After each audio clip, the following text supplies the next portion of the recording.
করে আপনারা যারা উপস্থিত রয়েছেন, প্রথমে বিশেষ ধন্যবাদ অধ্যক্ষ মহাশয়কে আজকে আমাকে বলতে আমন্ত্রণ করবার জন্য। তার থেকেও বড় কথা, এরকম একটা ঐতিহাসিক দিন এই স্থানেই যেটা ঐতিহাসিক ঘটনা ঘটেছিল সেখানে উপস্থিত থাকতে পারছি, এর থেকে বড় গর্ব আনন্দের আর কিছু হয় না। তার কারণ 20শে জুন আমরা একটা হোমল্যান্ড পেয়েছিলাম। হোমল্যান্ডের এত আকর্ষণটা কি, খুব ছোট করে বলতে পারি, পুজোর সময় বাড়ি যাওয়া, বাড়ি ফেরা। আপনার একটা বাড়ি আছে। আমার খুব মনে পড়ছে, আমি 15 বছর 20 বছর হয়ে গেছে, বাংলাদেশের কিশোরগঞ্জ স্টেশনে দাঁড়িয়েছিলাম। তো আমাকে দু একজন এসে জিজ্ঞেস করলেন যে কোথায় যাবেন। কারণ কোথাও না, এখন তো কোনো ট্রেনও নেই। আমি তাও জানি, তাহলে এখানে কেন দাঁড়িয়ে আছে? তার কারণ তার 40 বছর আগে ওই স্টেশনে আমার মাতামহ দাঁড়িয়েছিলেন 2 কিশোরী কন্যাকে নিয়ে, আমার মা এবং ছোট বোন। আমার মাতামহ কংগ্রেস করতেন, জেলে গেছেন। 14ই আগস্ট তার বাড়িতে বামপন্থীরা এসে পাকিস্তানের পতাকা টানিয়েছে, এটা অন্যায় কিছু নেই।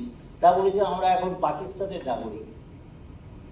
তারাই তার 6 মাস পরে তাদের ট্রেনে তুলে দিতে এসছেন যে আপনারা এখান থেকে চলে যান, এই কিশোরী কন্যাদের নিয়ে এখানে থাকতে পারবেন না। তারা কোথায় যাবেন? তারা যেতে পেরেছিলেন কারণ একটা হোমল্যান্ড তৈরি হয়েছিল ততদিনে। তারা কোথাও এসে একটা আশ্রয় পেয়েছে, সেটা হচ্ছে পশ্চিমবঙ্গ।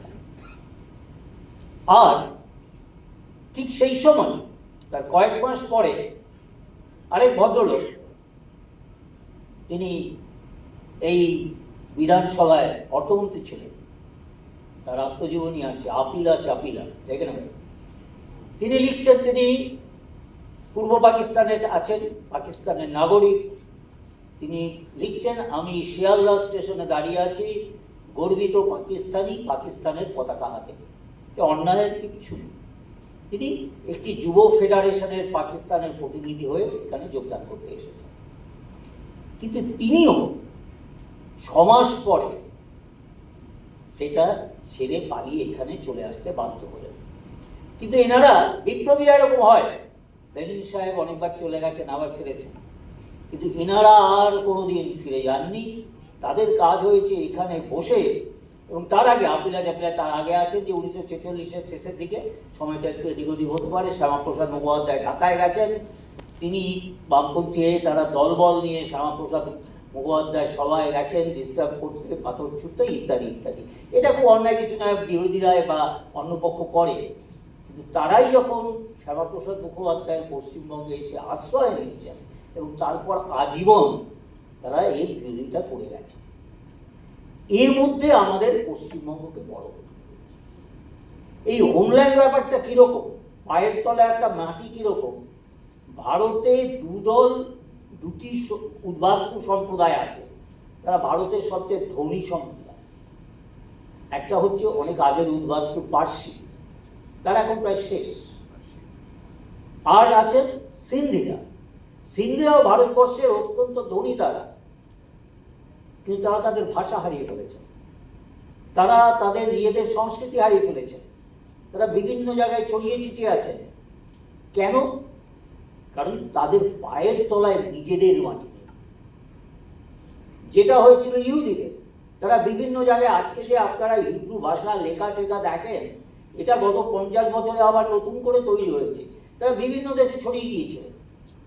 তারপর যখন তারা আবার নিজেদের একটা মাটি পেলেন, তখন তারা একটা শক্ত জাতি হিসেবে তৈরি হলেন। 20শে জুন আমাদের সেই মাটিটা দিয়েছে, 20শে জুন আমাদের সেই মাটিটা দিয়েছিল। আমরা এই দিবসটাকে এতদিন পরে পালন করছিলাম। আমাদের রাজ্যে, দেশে অনেক, প্রায় সব রাজ্যের একটা করে দিবস আছে। বিহারের দিবস আছে, বিহার সম্ভবত একটু দিন 3 এদিক হয়ে যেতে পারে, নইলে খুব থেকে বলতে গেলে সময় লাগবে। 1912 সালে বেঙ্গল প্রেসিডেন্সি থেকে আলাদা হয়ে বিহার হলো। উড়িষ্যার এরকম আছে, আসামের আছে 2রা ডিসেম্বর, সেটা আবার অনেক পুরনো, 1200 কিছু, যখন প্রথম আহোম রাজা এই অহমে যে আজকের যে অসমে এসেছিলেন। এছাড়া আপনারা জানেন যে 1956 সালে ভাষা ভিত্তিক ভারতের রাজ্য হয় 1 নভেম্বর, অনেকগুলো দেশের রাজ্য দিবস। তো পশ্চিমবঙ্গ দিবসটা কেন?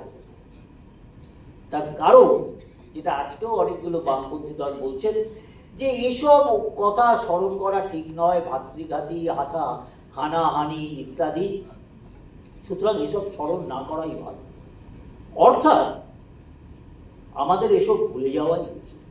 কিন্তু একটা কথা খুব গুরুত্বপূর্ণ, যারা ইতিহাস ভুলে যায় সেই ইতিহাস তাদের গ্রাস করে, এবং আমরা প্রায় সেই গ্রাস করার সামনাসামনি প্রায় পৌঁছে দিচ্ছিলাম। তো পশ্চিমবঙ্গ দিবস অনেকের, বেশিরভাগ মানুষের কাছে পশ্চিমবঙ্গের একটা নতুন ব্যাপার। অনেকে হয়তো ভাবতে পারেন নতুন সরকার এসছেন, একটা নতুন হুজুগ।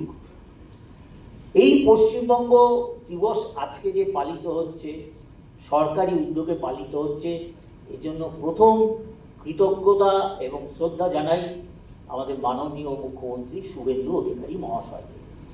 আমরা এই যে পশ্চিমবঙ্গ দিবসের ভাবনাটা শুরু করেছিলাম বেশ কিছু আগে, আমাদের একটা ছোট চিন্তা গোষ্ঠী আছে পশ্চিমবঙ্গের জন্য।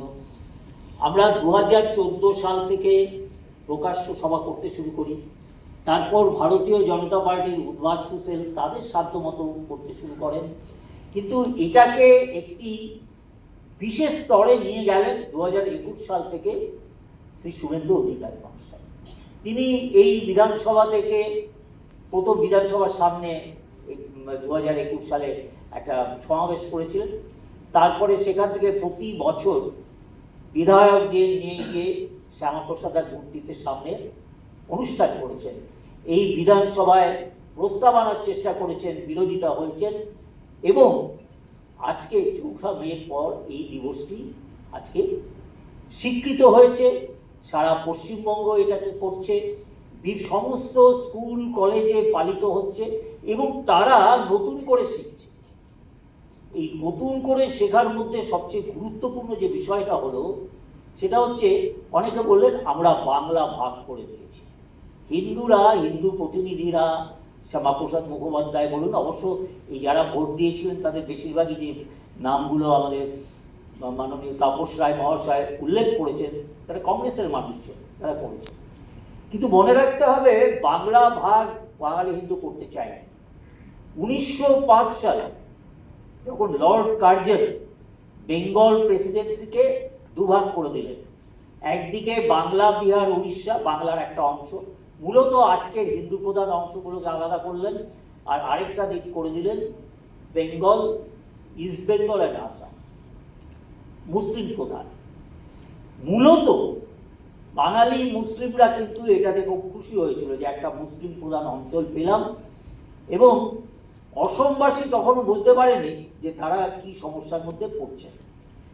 কিন্তু বাঙালি বলতে হিন্দু বাঙালির কথাই বলছি, তারা কিন্তু যুক্ত বাংলা চেয়েছিলেন। 1905-এ যে আন্দোলন শুরু হলো, সেই আন্দোলন কিন্তু একটু যুক্ত বাংলা আন্দোলন ছিল। এবং মনে রাখবেন, তার আগে কিন্তু যে বেঙ্গল প্রেসিডেন্সির মধ্যে বাংলা বাইরেই অনেক কিছু ছিল। এবং এই 1905-এ এই যে বঙ্গভঙ্গ বিরোধী আন্দোলন, এটা স্বদেশী আন্দোলন শুরু করে। আপনারা যত বাঙালি বিপ্লবীদের কথা শুনবেন, প্রধানত তারা সব 1905-এর পর থেকে যে স্বদেশী আন্দোলন, সশস্ত্র বিপ্লবী আন্দোলন শুরু হয়, ক্ষুদিরাম বলুন, বাঘাযতীন বলুন, এবং আপনারা যদি আন্দামানের তালিকাগুলো দেখেন, এই বঙ্গবিরোধী আন্দোলন, বাংলার জন্য আন্দোলন করতে বাঙালি ছেলেরা এত প্রাণ দিয়েছেন, জেলে গিয়েছেন। সুতরাং আমরা বাংলা ভাগ চাইনি, আমরা চেয়েছিলাম সম্পূর্ণ বাংলা একসঙ্গে থাকবে। কিন্তু সব সময় আমাদের এই কথাটা ইচ্ছে থাকলেও সেটা হয় না।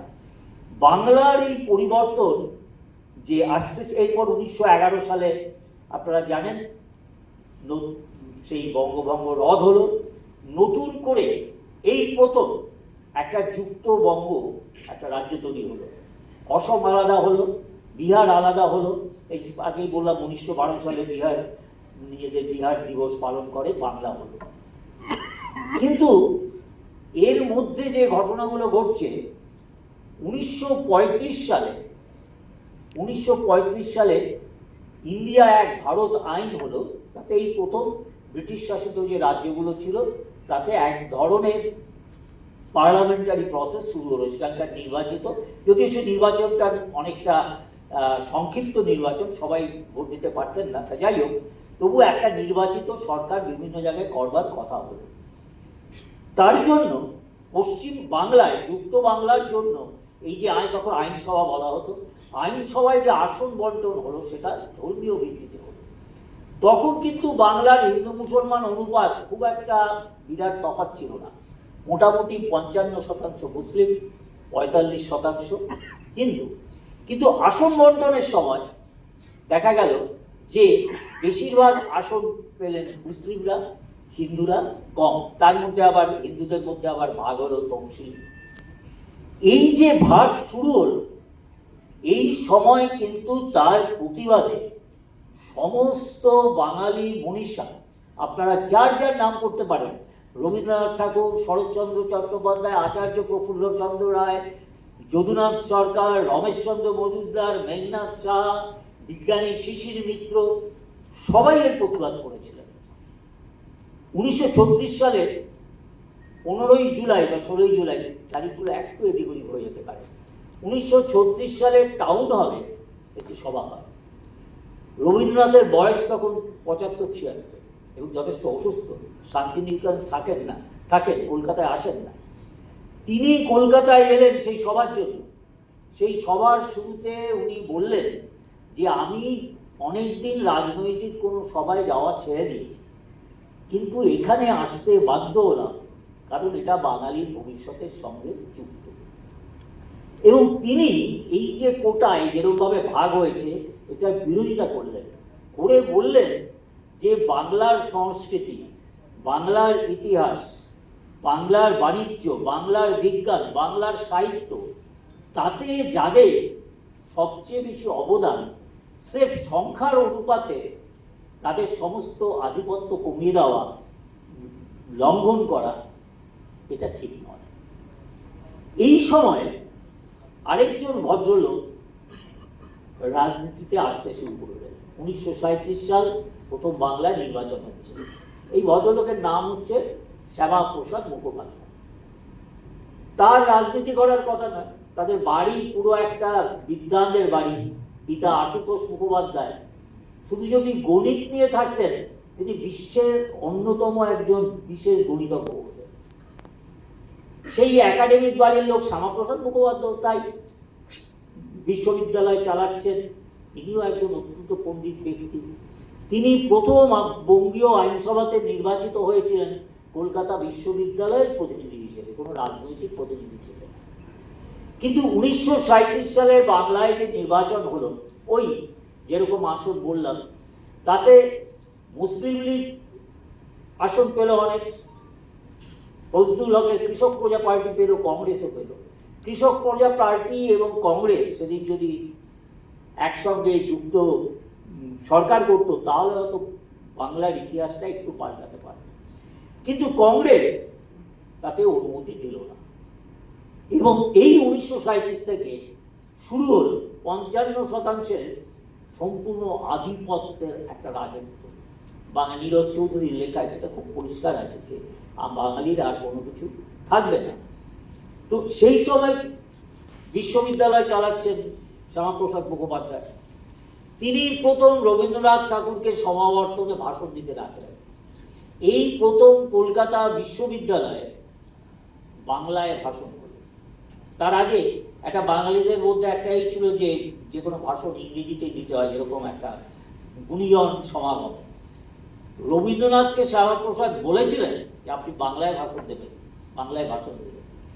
এবং সেখানকার যারা মুসলিম ছাত্ররা ছিল তারা সেই সমাবর্তন সভা ছেড়ে বেরিয়ে চলে যায়। সেই একজন ছাত্রের নাম শেখ মুজিবুর রহমান। তো